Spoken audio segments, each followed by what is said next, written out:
21 साल में होगी। और लड़कों ने न जाने मेरी बेटी के साथ क्या सलूक किया होगा।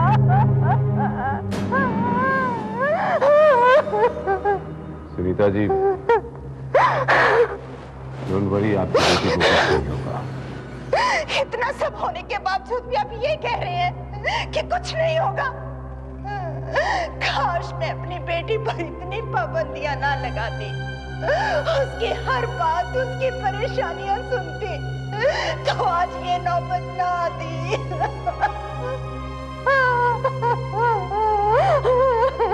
तुम्हारे इस तरह रोने से माधवी वापिस तो नहीं आ जाएगी ना? अगर उस लड़की को हमारे खानदान की इज्जत का जरा सा भी ख्याल होता, हम लोगों से थोड़ा सा भी प्यार होता, तो हम लोगों को इस तरह छोड़ करके नहीं चली जाती।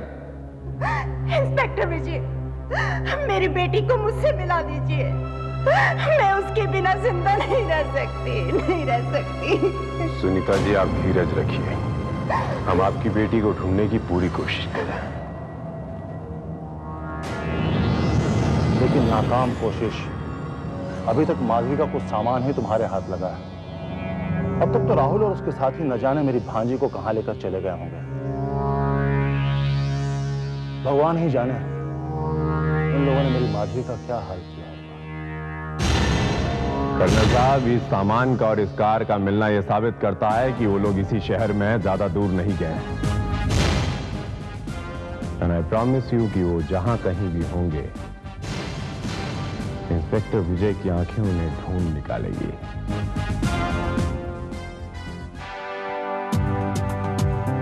सर, मुझे ऐसा लग रहा है कि पैसों के लालच में राहुल और उसके साथियों ने माधवी का कत्ल किया और फरार हुए। नहीं शर्मा, अगर उन लोगों ने माधवी का कत्ल किया होता तो लाश गाड़ी में होती। उन्हें लाश लेकर भागने की कोई जरूरत नहीं। सर, ऐसा भी तो हो सकता है कि लाश को खाई में फेंक दिया। नो शर्मा। इंस्पेक्टर साहब, मुझे बचा लो, लोग मुझे मार डालेंगे। कौन तुम्हें मार डालेगा? और राहुल और माधवी कहां? उन लोगों को गुंडा ने मार डाला। What? कौन लोग थे वो? वो लोग माधवी के मामा के भेजे हुए गुंडे थे सर। एक बात बताओ, तुम लोगों के पास चटनी नहीं थी गाड़ी में, फिर गाड़ी लेकर तुम लोग गायब कैसे? अमन जब आपके साथ स्टेपनी लेकर गया तो उसने वहां से फोन करके बताया कि गैरेज वाले ने हमें पहचान लिया है, और उसने माधवी के मामा को फोन करके बता दिया। फिर आती ही गाड़ी से हमने स्टेपनी हायर की और कच्चे रास्ते से निकल पड़े, लेकिन माधवी के मामा के भेजे हुए गुंडों ने हमारा पीछा किया और हम तक पहुंच गए। बजान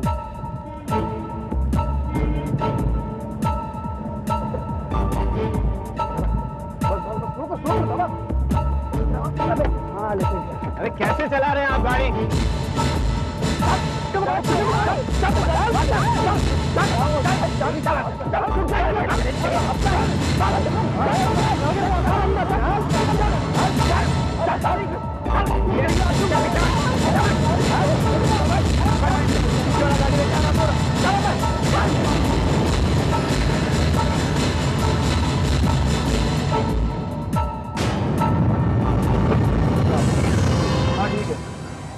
नहीं, हो जाएगा।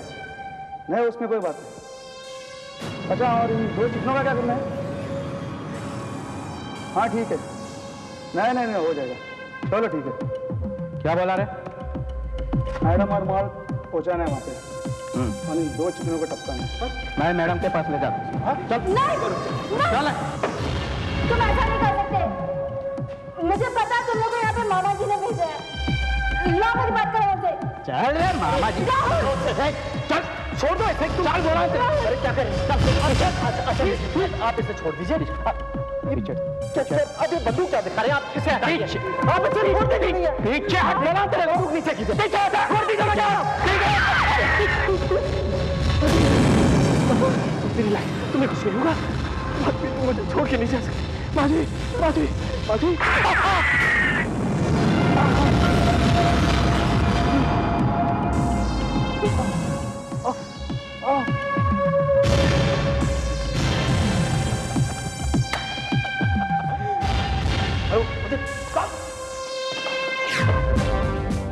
जगह पता है जहाँ पे तुम लोगों को कैद किया गया?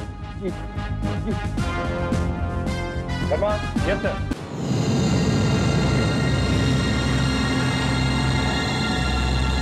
यहाँ तो कोई भी नहीं।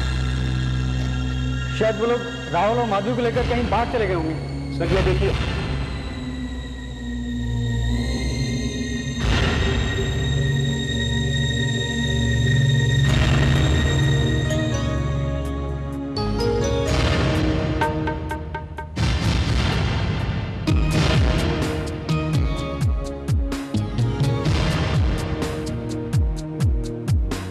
तुम्हें कैसे पता चला कि जो गुंडे यहाँ किडनैप करने के लिए आए थे और माधवी के मामा के भेजे हुए थे? क्योंकि सर गुंडों को फोन पर इंस्ट्रक्शन दी थी कि माधवी और बैग को लेकर आओ और हम दोनों को मार दो। और हाँ सर, माधवी बार बार गुंडों से कह भी रही थी मेरी मामा से बात कराओ, मेरी मामा से बात कराओ। हाँ सर, हाँ। तो मतलब ये हुआ, मेरे समझाने के बावजूद कर्नल आनंद ने अपनी सरहद को पार कर दिया। Let's go. ये झूठ है, सरासर झूठ। मैंने किसी को भी उनके पीछे नहीं भेजा था और न ही मैं ये जानता हूं कि वो लोग इस वक्त कहां हैं। वो लड़का आपसे झूठ बोल रहा है। आप नहीं जानते इंस्पेक्टर विजय कि ये लड़के कितने शातिर बदमाश हैं। भोली भाली लड़कियों को बहला फुसला कर फंसाना और फिर बाद में उनकी दौलत पर ऐश करना इन लड़कों का पेशा है, पेशा। साहब, मैं आपकी बात पर यकीन भी कर लेता कि वो लड़का झूठ बोल रहा है। अक्षय झूठ बोल रहा है। अगर उस दिन मैंने राजू मैकेनिक को आपके घर पर नहीं देखा होता तब। क्या मतलब है आपका? मतलब पारदर्शी शीशे की तरह साफ है मैडम। उस दिन जब मैं राजू मैकेनिक के गैराज पर अमन के साथ गया तो राजू मैकेनिक ने उसे पहचान लिया होगा, क्योंकि राजू और राहुल दोनों आप लोगों के मुलाजिम रह चुके हैं। जाहिर सी बात है कि राजू ने अमन को पहचान लिया होगा, क्योंकि उसने राहुल और अमन को साथ में देखा होगा और उसने इत्तला कर दिया कर्नल साहब को और इन्होंने अपने आदमियों को उनके पीछे लगा दिया। एम आई राइट कर्नल साहब? काश आपकी कहानी सच्ची होती इंस्पेक्टर विजय, और वो लड़के मेरे हाथ लग गए होते, तो फिर जिस तरह उन लोगों ने मेरे खानदान की, मेरी इज्जत की धज्जियां उड़ाई हैं, ठीक उसी तरह मैं भी उनकी धज्जियां उड़ाऊंगा। मेरी तो कुछ समझ में नहीं आ रहा कि सब हो क्या रहा है। इंस्पेक्टर विजय, क्या मैं अपनी बेटी को कभी नहीं देख पाऊंगी? उसे कभी नहीं मिल पाऊंगी? इत्मीनान रखिए मैडम, आप अपनी बेटी को देख भी पाएंगे और उन्हें मिल भी पाएंगे। लेकिन कब इंस्पेक्टर? जिस दिन सच्चाई के आईने से झूठ और फरेब की परत हट जाएगी तो उस दिन आपको आपकी बेटी मिल जाएगी। कर्नल साहब, मुझे आपके घर की तलाशी लेनी है। अगर मैं इसकी इजाजत न दूं तो? No problem. शर्मा, घर की तलाशी लो। Okay sir. ये आप ठीक नहीं कर रहे हैं इंस्पेक्टर विजय।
बैग मिल गया सर, बैग मिल गया।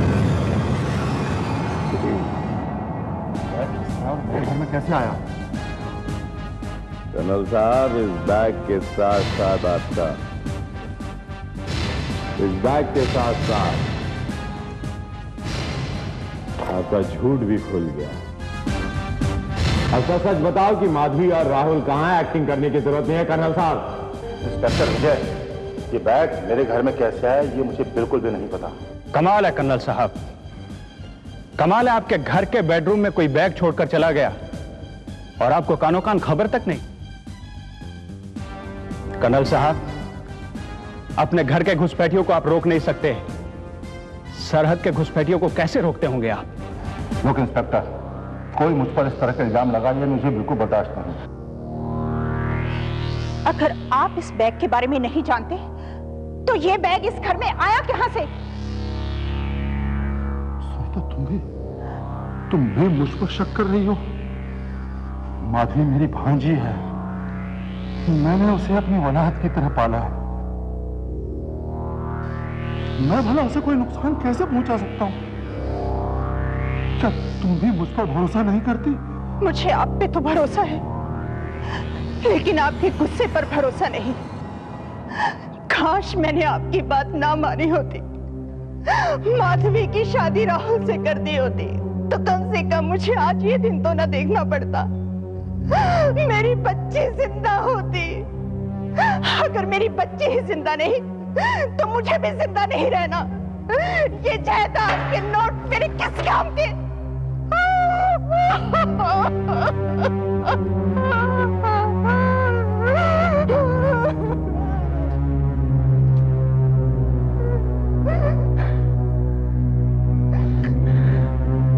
सुनीता जी, अगर मैं आपसे ये कहूं कि अगर आपकी बेटी आपके पास दोबारा वापस आ जाएंगी तो क्या आप उन्हें माफ कर देंगे? मैं उसका हर गुनाह माफ कर दूंगी। मुझे मेरी बच्ची से मिला दीजिए, मेरी बच्ची से मिला दीजिए। इंस्पेक्टर विजय आपसे वादा करता है मैडम कि अब आपकी बेटी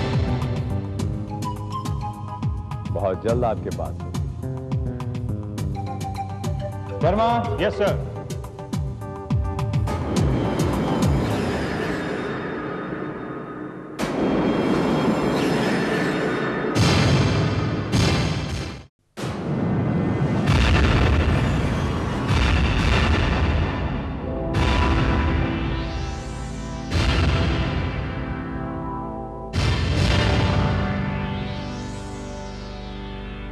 ज्वेलरी और नकदी मिलाकर हमारे पास 12-15 लाख तो हो ही जाएंगे। इतनी रकम भी कम नहीं होती। वो तो ठीक है अक्षय,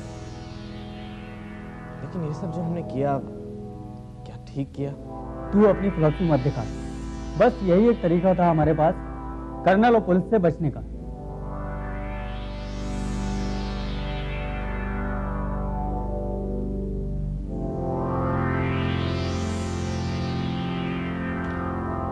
किस तरीके की बात हो रही है भाई? बस यही कि थोड़ी सी नकदी ज्वेलरी तुम्हारे मामा के बेडरूम में छुपाकर इंस्पेक्टर विजय को झूठी कहानी सुना दी। अब तुम्हारे मामा जी इंस्पेक्टर विजय से बचने के लिए दलीलें पेश करते फिरेंगे।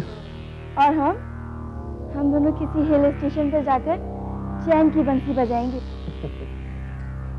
वैसे मानता हूँ यार, तुम्हारे और अमन के दिमाग को मानता हूँ।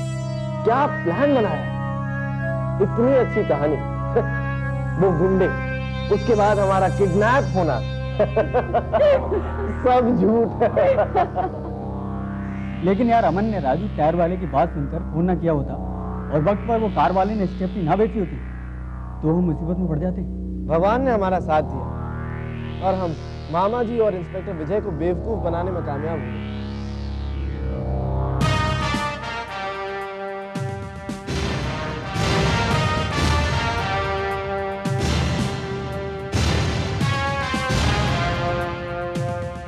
आप लोगों की गलतफहमी है, इंस्पेक्टर विजय को कोई बेवकूफ नहीं बना। तो यहाँ का पता कैसे चला? इस छोटे से कागज की, ये टेलर की रसीद, जहां पे माधवी ने अपने कपड़े बनवाए। आप लोगों की ये गलती हो गई कि बजाय टेलर की दुकान पर जाकर ट्रायल देने के आपने उस टेलर को अपने घर का एड्रेस दिया, उसे यहां बुला लिया।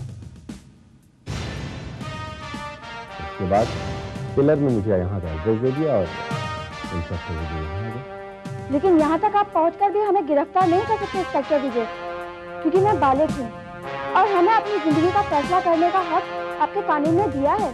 आप सही कह रही हैं, लेकिन आपसे एक गलती भी हुई है मैडम। आपने अपने घर से 35 लाख की नकदी और जेवर चोरी किए और कोई भी कानून चोरी करने की इजाजत नहीं देता, चाहे वो चोरी खुद उसने अपने घर में की।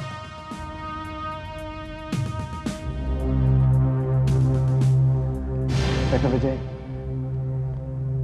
हमसे भूल हो गई। ये बाकी का पैसा हम लौटाने के लिए तैयार हैं। प्लीज प्लीज हमें माफ कर दीजिए। सर प्लीज हमें माफ कर दीजिए। हमने जो कुछ भी किया अपनी चाहत के लिए किया था। एक शर्त पर आप लोगों को माफी मिल सकती है, अगर आप लोगों के खिलाफ की गई कंप्लेन आपके परिवार वाले वापस ले ले तब। कर्नल साहब,